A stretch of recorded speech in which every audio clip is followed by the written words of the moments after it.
માર્કેટમાં જે કંઈ કેળા મળે છે તે એ લગભગ ખેડૂત જે તે ખેડૂતને કેળા વાવ્યા હોય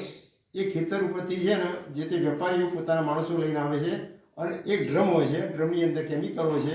કાપી અને કેળા એ ડ્રમમાં ડબોડી દે છે અને એ જે તે સાધનમાં ભરી અને સીધો જે કોલ્ડ સ્ટોરેજમાં લઈ જાય છે અને ત્યાં અમુક જે એની સમય જે નક્કી કરેલો એટલા ટાઈમે રાખી અને સીધો અહીંથી માર્કેટમાં આવે છે અને જે માર્કેટમાં આવે કેળા બિલકુલ કેમિકલવાળા જ હોય છે અને એ આપણે ખાવામાં આવે છે ત્યારે બધા રોગો ઊભી થાય અને એ ન થાય એના માટે અમે પોતે મારે ત્યાં એક આ નવી જાતનો એક અનુભવ કરેલો છે. મારે તો કેળા કેમ પકવું છું એ હું બતાવું તમને જુઓ. એને છે ને એક આખું મેળવી રાખી દઉં છું કમ્પ્લીટ બાંધીને ઉપર એટલે એ ન જાય અને નીચે એક છે ને હોલ રાખેલો છે એની અંદર આ ધૂપ સ્ટ્રીપ મૂકેલો છે ને એ પાઇપમાં હું રાખી દઉં છું.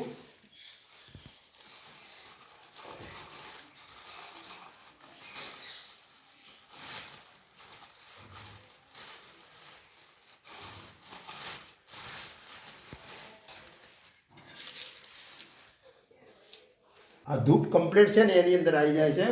અને એની ગરમીથી એ કેળા પાકી જાય છે. શિયાળામાં એને વધારે ટાઈમ રાખવો પડે છે, ઉનાળામાં ઓછા ટાઈમ રાખવો પડે છે અને કેળા પાકી જાય છે અને એ કેળા લગભગ પછી છે ને થઈ જાય અમુક ટાઈમ